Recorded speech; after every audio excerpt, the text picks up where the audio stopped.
Joining me now, some conservatives to talk about this. Rina Shah, she's a former Republican senior Hill aide and a strategic and policy consultant and the director of domestic policy studies at the American Enterprise Institute. Ryan Streeter. Ryan is also a former deputy chief of staff for policy for then Indiana Governor Mike Pence. Welcome to both of you. Ryan, you work for the AEI. You guys think about economic policy all the time. When I was arguing with Republicans a few years ago about this tax cut, the point was, and I think people across the board politically can agree on this, lower the rate and broaden the base. More people will pay taxes and they will pay a lower overall rate. We lowered the rate and we apparently didn't broaden the base all that much.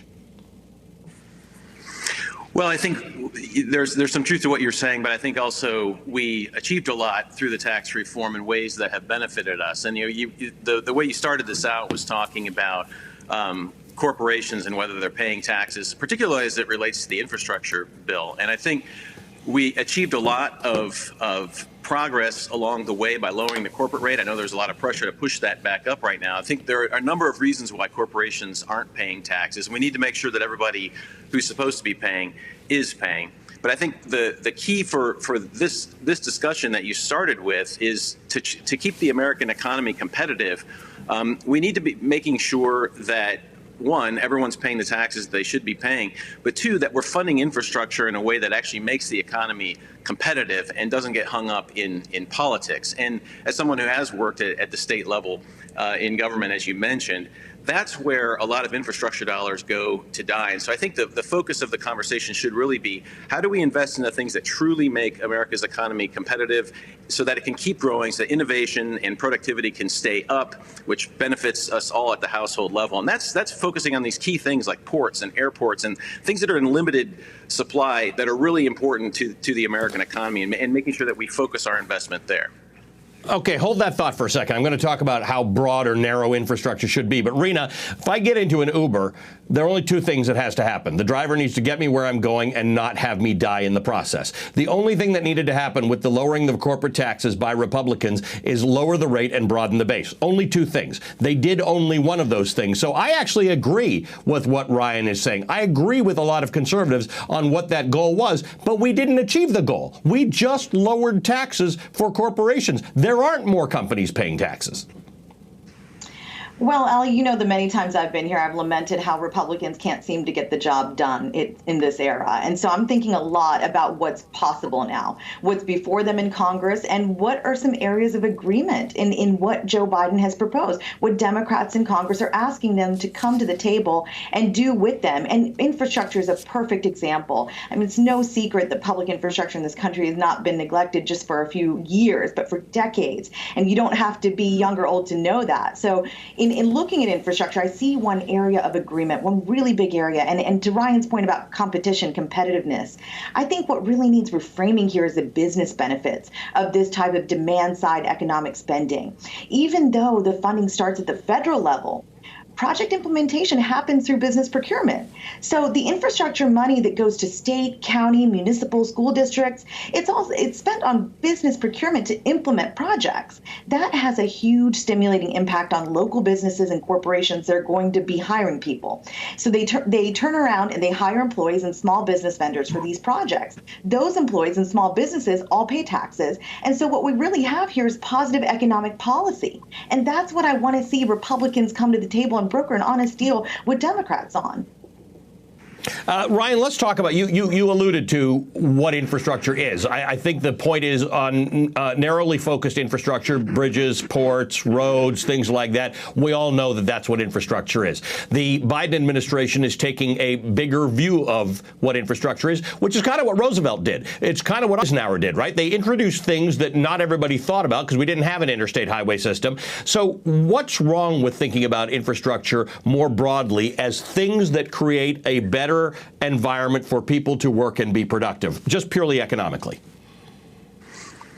There's nothing wrong with thinking more broadly. I think what's important about infrastructure is that it has something to do with structure, that it has to do with the kind of the bones on which our economic markets actually work. And so you can broaden it out. I mean, there's money proposed in the plan for broadband, for instance. We know that we need that more than ever now, and there are parts of the country and parts of communities within larger metro areas that are ill-served right now. That's certainly a legitimate use. I think it's smart to break out the overly broad definition of infrastructure, which falls more into the realm of family policy and all of that, and focus on these kinds of things that really lead to competitiveness.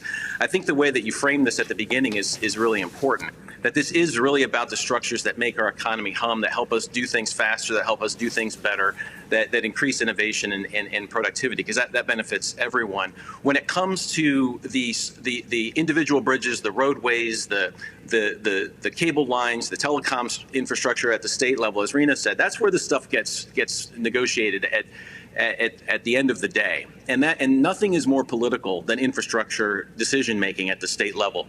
Your rank in the legislature, your relationship to the governor, these are the kinds of things that really make these dollars get spent in a bad way. They get directed to things that aren't necessarily important for competitiveness. And so I think it's really important for our federal spending to go to those things that we know really work, and then leave the rest of that stuff at the state level to a more creative approach. Things like user fees and the other kinds of things that let the dollars follow where people are actually going and choosing to go to work. Rina, let's talk about some. Go ahead, Rina. I'm sorry. Oh no, I wanted to point to the fact that the American Society of Civil Engineers told us that more than 40% of our nation's roadways are in poor or mediocre condition. That's unacceptable for a country like ours. Where I grew up in rural southern West Virginia, broadband's still a problem. Those roadways, the state doesn't do well on that. So what Biden's infrastructure plan is seeking to address is some of those problems by steering that extra $115 billion extra dollars to help repair the 20,000 miles of roads and 10,000 bridges we have nationwide. That's huge, and I think we can really agree that we are a better country when we have all of that handled. It's unacceptable for a country like ours to have these problems in 2021. Rina, let me ask you about another area that there might actually be some degree of bipartisanship in. It's this George Floyd Justice and Policing Act. Biden wants it done by May 25th, the anniversary of George Floyd's murder. Probably not going to happen by then. But and I'm not saying that the things keeping Republicans and Democrats apart are not big deals, but it seems like there might be room for some bipartisanship and compromise here. Well, we know that conservatives hate the defund the police talks, but I believe that bipartisan agreement is very likely when it comes to police reform. And we know that in the Senate, where the George Floyd Policing Act is stalled by Republicans, Senator Tim Scott of South Carolina is trying his darndest to do the best there. And he said a couple of weeks ago that he believes compromise on qualified immunity is going to get police reform over the Senate finish line.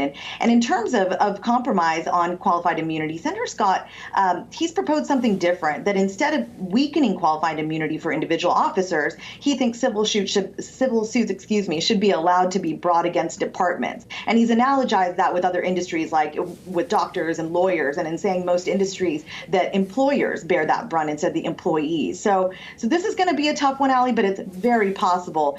Senator Scott is at the table with Senator Booker and Congresswoman Karen Bass of California as well. And I think this is going to be good, because Senator Scott is really doing well for his colleagues here. They're saying to him, look, give me a reason to get to the numbers here. Show me the reason. Show me why, how I can explain my position. And he's going to give them cover, so to speak. But this needs to be done. It's high time. We are past the Derek Chauvin verdict here, too. It is high time that Republicans in the Senate act on this. Ryan, your point earlier about infrastructure applies to this, too. There are 18,000 police forces across the country. And in fact, a lot of the important work that needs to be done in policing is going to happen at the state and local level. So this may be progress if there can be a bipartisan deal. But does policing really change if we don't change it more locally? I think Rina's right. We're on the right track in doing the right kinds of things for a bipartisan agreement. And I think if you want to see the roots of bipartisan compromise, just look at the polling data. Over the past year, Americans want to see police reform, but they also don't want to see their police defunded or done away with. And you look at the way that those numbers have changed after George Floyd's murder last year until now. when we've seen a 33% spike in homicides nationwide, 63 of 66 police jurisdictions and the largest police jurisdictions in the country have seen increases in at least one category of violent crime. And I think it's no surprise that you've seen the support for defunding police really drop. And yet the support for police reform stays high. So what does that tell you? I think it means that people really value their police presence in their communities. Urban residents don't want the police to go away, but they do want the kinds of things like we've witnessed in the Chauvin incident and the others to stop. And so I think the areas of agreement, the banning of chokeholds, the no-knock warrants, the national database, these are all steps in the right direction. And I think that's why someone like Jim Clyburn this last week, who said he'd be willing to kind of negotiate away for now the qualified immunity issue so that we can make progress on these things, is a good sign. It shows that both sides are coming together around things that I think Americans really want right now, to make sure that they feel like their communities are safe, and also to feel like if they have a confrontation with the police, that they're also going to be treated the right way and be treated fairly. Thanks to both of you for your insights. Rina Shah.